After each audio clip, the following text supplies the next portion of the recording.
দেখুন বন্ধুরা, পুরাতন ক্যারি ব্যাগ দিয়ে প্লাস্টিকের যে ক্যারি ব্যাগগুলো হয়, ক্যারি ব্যাগ দিয়ে আজকে সুন্দর একটি জিনিস তৈরি করে আপনাদের সামনে দেখাবো। তো দেখুন বন্ধুরা, আমি একটা পলিথিন নিয়ে নিয়েছি। যে ক্যারি ব্যাগটা আমি নিয়ে নিয়েছি, আপনারা চাইলে যেমন কালারের আপনাদের পছন্দ সেই রকম কালারের নিয়ে নিতে পারেন। তো আমি ক্যারি ব্যাগটা নিয়ে আমি প্রথমে একটা কাঁচি নিয়েছি, নিয়ে পিছন দিকটা কেটে নিলাম, তারপরে সামন দিকটাই কেটে নিলাম। সামন আর পিছন দিকটা কাটার পরে আমি ভাঁজ করে নেব। এটা আপনারা পাশভাবেও ভাঁজ করতে পারেন, আর এইভাবে যেইভাবে আমি ভাঁজ করছি এইভাবেও ভাঁজ করে নিতে পারেন। দেখুন আমি 3 ভাঁজে ভাঁজ করে নিয়েছি, এই রকম মাপ দিয়ে করে নিয়েছি। আপনারা চাইলে ছোট কিংবা এর থেকে বড়ও করে নিতে পারেন। নেওয়ার পর আমি কেটে নিচ্ছি। এইভাবে যদি আমরা করে নিই সময়টা একটু কম লাগবে, কেননা একটা একটা করে কাটতে তো অনেকটাই টাইম লেগে যাবে। দেখুন আমি দুবার কাটলাম, 4টে আমার দেখুন এইভাবে পলিথিনগুলো যে কাটা পড়েছে এটা বেরিয়ে গেছে। আর পাশের দিকে যেটা ভাঁজ ছিল সেটা আমি কেটে নিচ্ছি। সবকটাই আমি ভাঁজটা কেটে নেব। পাশের ভাঁজটা একটু বড় বড় করে নিলাম, কেননা ছোট ছোট করলে তো অনেকটাই সময় যাবে। খুবই কম সময়ে সুন্দর একটি অর্গানাইজার তৈরি করে আপনাদের তো দেখাচ্ছি। তো দেখুন যেইভাবে আমি করছি এই পদ্ধতি করলে কিন্তু আমাদের সময়টা অনেক কম লাগবে। আর পলিথিন ব্যাগের যে ভাঁজগুলো বেরিয়েছিল সবই সমান করে নিয়ে সবকটা একসঙ্গে নিয়ে ভাঁজ করে আবার মুড়িয়ে নিলাম। দেখুন বন্ধুরা, এইভাবে ভাঁজ করে নেওয়ার ফলে কিন্তু ছোট হয়ে গেছে। আর আমি কাঁচি দিয়ে এইভাবে সরু সরু করে, যেমন সরু আপনারা পারবেন সেইভাবে কেটে নেবেন, একদম পাতলা পাতলা করে বা বড় বড় যেমনই পারবেন আপনারা কেটে নেবেন। তো আমি কেটে নিচ্ছি পুরোটা, এইভাবে আমি কেটে নেব। দেখুন এইভাবে আমি পুরোটাই কেটে নেব একইভাবে। আর আমার কাটা হয়ে গেছে পুরোটা, কেননা একটু ছোট হয়ে আছে তাই একটু সময়ও কম লেগেছে। দেখুন এটা যদি এইভাবে যদি আমরা কাটতে যেতাম, এগুলো কিন্তু অনেকটাই টাইম লেগে যেত আমাদের একটা একটা করে কাটতে। তাই আমি একসঙ্গে অনেকগুলো করে নিয়ে একসঙ্গে কেটে আমি আগে থেকেই পলিথিন একটা একইভাবে কেটে নিয়েছি। তো পুরোটা দেখাতে গেলে অনেকটাই ভিডিওটা বড় হয়ে যাবে, তাই আমি পুরোটা দেখালাম না। নিয়ে আমি একটা লাঠি নিয়েছি। লাঠি মানে কি, একটা পাইপ আমি নিয়েছি, প্লাস্টিকের যে পাইপগুলো হয়।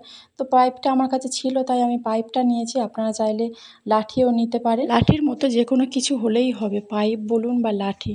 তো দেখুন আমি নেওয়ার পরে যে পলিথিনগুলো কেটেছিলাম, ক্যারি ব্যাগটা কাটার পরে দেখুন এইভাবে কিন্তু আমি একটু 1 ইঞ্চি বাদ দিয়ে আমি এটা দেখুন এইভাবে লাগিয়ে নিচ্ছি পাইপটার মধ্যে। তো একটা ভাগ আমার লাগানো হয়ে গেছে। আর আমি নিয়ে নিয়েছি সেলো টেপ। সেলো টেপটা অবশ্যই লাগবে। আর আপনারা দড়ি বাঁধতে পারেন, দড়ি বাঁধলে কিন্তু তেমন হবে না টাইট। তো সেলো টেপটা আমার লাগানো হয়ে গেল। আরেকটা এইভাবে আমি করে নেব। এটা প্রথমেই পিঙ্ক কালার দিলাম, তারপর আমি সাদা কালারটা নিয়েছি। তো সাদা পলি ব্যাগের যে কেটে নিয়েছিলাম সেটা নিয়ে আবারও আমি 1 ইঞ্চি বা হাফ ইঞ্চি যেমন ছেড়ে আপনারা বাঁধতেই পারেন। দেখুন আমি এইভাবে কিন্তু বেঁধে নিচ্ছি। এইভাবে আমি সবগুলো একসঙ্গে বেঁধে নেব। তো পুরো ভিডিওটা দেখতে থাকুন, কত সুন্দর একটা আমার ফুলঝাড়ু তৈরি হয়ে যায়। দেখুন সবগুলো কিন্তু আমি লাগিয়ে নিয়েছি, দেখতেও কিন্তু সুন্দর লাগছে। এইরকম ফুলঝাড়ু কিন্তু আমরা বাজার থেকে অনেক দাম দিয়ে কিনে আনি আমাদের ঝুল ঝাড়ার জন্য বা বিছানা ঝাড়ার জন্য, যে কোনো কিছু ঝাড়ার জন্য কিন্তু আমরা এইরকম ফুলঝাড়ু বাজার থেকে অনেক দাম দিয়ে কিনে আনি। তাই আমরা খুব সহজেই দেখুন কত সুন্দর একটি ঝাড়ু আমরা তৈরি করে নিতে পারলাম। দেখতেও সুন্দর লাগছে, কেউ বুঝতেও পারবে না যে এটা আমরা বাড়িতেই তৈরি করেছি। সবকটাই আমার একভাবে লাগানো হয়ে গেছে। লাগানোর পর আমি সেলো টেপ দিয়ে ভালো করে কিন্তু একটু টাইট করে বেঁধে দিচ্ছি। একটু বেশি সেলো টেপ দিয়ে একটু জড়িয়ে পেঁচিয়ে দিলে কিন্তু আমাদের এটা একদমই টাইট হয়ে যাবে। কোনো কিছুতেই কিন্তু আমরা এটা খুলতেও পারবো না, যেহেতু এর ভিতরে কিন্তু আমার সেলো টেপ লাগানো আছে। তাই দেখুন খুব সুন্দর একটি কিন্তু ফুলঝাড়ু তৈরি হয়ে গেল। ঝুলঝাড়ার ঝাড়ু আমরা এইভাবে কিন্তু বাড়িতেই তৈরি করে নিলাম। দেখুন আমার আলমারির পাশে পাশে কিন্তু ঝুলটা পড়েছে। তো এইভাবে যদি আমরা ঝুলঝাড়ু একটা বাড়িতে তৈরি করে নিয়েছি, দেখুন খুব সুন্দর করে কিন্তু আমি ঝাড়ু দিয়ে নিচ্ছি। যে কোনো আসবাবপত্র বলুন, ফটো, টিভি সব কিন্তু আমরা এইভাবে ঝাড়ু দিয়ে নিতে পারবো। এটা দিয়ে পরিষ্কার করে নিতে পারবো, হাতও আমাদের পৌঁছে যাবে একটু যদি লাঠিটা বড় হয়ে থাকে। দেখুন আমার দেওয়ালে কিন্তু যেমন ঝুলও পড়েছে, ধুলোও ছিল, আমি খুব ভালো করে কিন্তু ঝেড়ে ফেলে দিচ্ছি। আমার কিন্তু কোনো রকম অসুবিধা হচ্ছে না। সুন্দর কিন্তু একটা আমি ঝাড়ু বানিয়ে নিয়েছি বাড়িতে।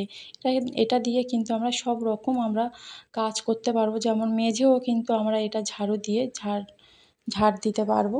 এইভাবে যদি আমরা তৈরি করে নিতে পারি। একটা জিনিস দিয়ে কিন্তু আমরা অনেক রকম কাজ করে নিতে পারি। দেখুন আমি ঘরটাও ঝাড়ু দিয়ে দেখাচ্ছি, একটা জিনিস দিয়ে কত রকম আমি কাজ করলাম। এইভাবে আপনারা বাড়িতে পলিথিন দিয়ে একটা ঝাড়ু তৈরি